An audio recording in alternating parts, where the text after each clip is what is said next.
Hello everyone, welcome back to another video. In today's Microsoft Flight Sim news video, we've got plenty of news. From a little update from the Bluebird Simulations team that includes Xbox, to SimWorks Studio releasing the amphibian variant of the Kodiak 100.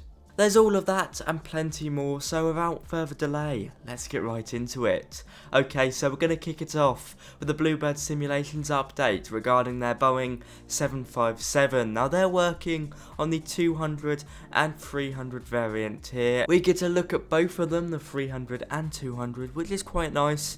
But to be fair, as nice as the screenshots are, it's the information we get alongside them that is the most important bit. We've got 3 questions, which on the Facebook they answer. Question 1, what versions will you be making?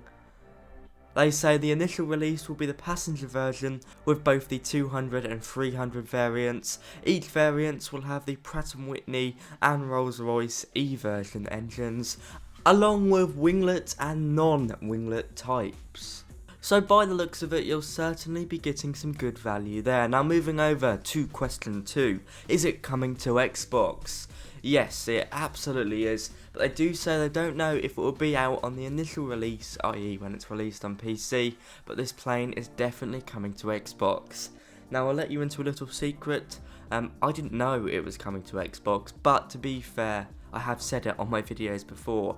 Now I took the educated guess that it would be because most things that JustFlight work with, of which they're working with here, have the intention of coming over to Xbox, and the point that this aircraft isn't going to be the highest fidelity, instead it's going to be striking a balance in the middle, did push me towards the idea that they're targeting this to Xbox as much as PC. It makes complete business sense, of course, 2 platforms as opposed to 1. Now moving over to the final question of question 3, will there be a cargo version?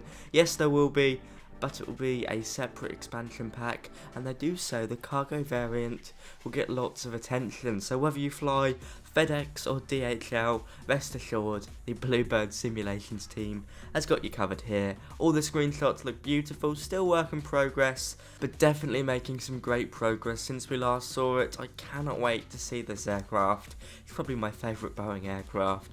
I'm sure it is many of yours as well.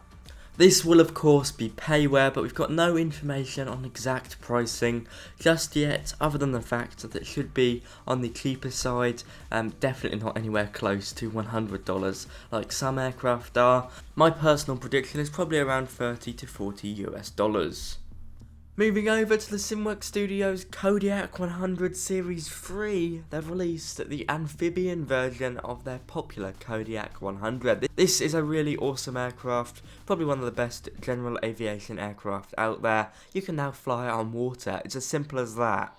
It does vary slightly from the Series 2, because this is the Series 3. So what has been updated? It includes an updated autopilot and a Garmin G1000 NXI, and of course the fact it can float on water. It's got big floats on the side. You can pick it up for €15 from their website. Existing owners of the Kodiak Series 2 can also grab it for €10, so you do have to sort of buy it twice, but they are giving you a discount in some form, so that's very nice. It does include 36 liveries and everything you'd expect with SimWorks Studios. If you flew the previous Kodiak, you'd know how good it is. This is no exception, and the screenshots and videos do look awesome.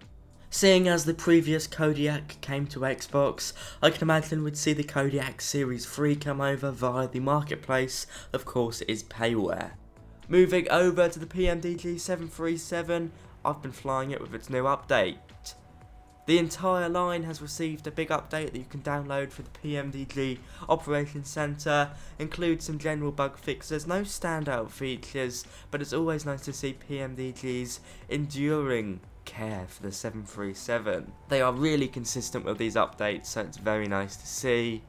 But also please do be aware that if you're using Sim Update 11 Beta, you won't be able to use the 737 with that just yet. So if you're on Sim Update 11's newly released beta, you might want to flip back to Sim Update 10 to use your 737. And finally, with JustFlight with their Kodiak F28 fellowship, don't mispronounce that name, they've released a little update on their website. Well, a big update to be fair, with plenty of screenshots inside and out. We're getting a good look in the cabin, which is looking pretty good, although certainly some textures are blurry in places, but the cockpit does look impressive. Some really good lighting going on, some really great details. It's a really multicoloured cockpit, I have to say, but JustFlight seem to be doing an excellent job with it. It is an 8K cockpit, and as they point out, there's a vast array of multicoloured lamps and annunciators, and that supposedly emphasises just how immersive the environment is, and to be fair, I'd have to agree, it does look really cool.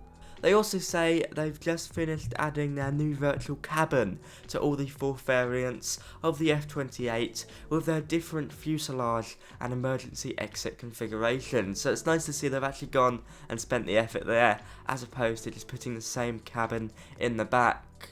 And we also get a good look at some new liveries. They look really colourful. I think that's a theme with this plane, to be fair, but really nice. JustFlight, of course, in the past said they're working on the 1000 to 4000 variant, so you're getting all 4 variants of the F28. If you're a Fokker fan but you don't like the F28 Fellowship, then they're also working on the F100 and F70, although we haven't got a development update with those today. It's really exciting to see vintage aircraft like these Fokkers being worked on. Of course, it's a very different type of flying, and just looking in the cockpit you can see that it does require a bit more focus in terms of actually understanding what is going on in front of you. These aircraft really don't shout at you like the Airbus does, telling you what exactly the problem is. You do have to figure it out, and to be fair, that does mean they are quite technical. I don't know what level of fidelity JustFlight are aiming for here, but by the looks of it, from what we've seen so far, it is a higher level of fidelity, and I think that's something to get very excited for, and I wish the JustFlight team good luck with it. It's a different type of flying. Will you be picking up the Fokker F28 Fellowship? It will be payware, definitely released on PC, and by the looks of it, it should be coming to Xbox. There we have it, guys, your Microsoft Flight Sim news for you today. I hope you've enjoyed this video. If you have, be sure to like, comment and subscribe. There's going to be a tour of Next Level Racing's Boeing commercial cockpit on my channel soon, so be sure to keep an eye out for that one. It's going to be a great video. From me today, that is all. Thanks for watching. Bye bye.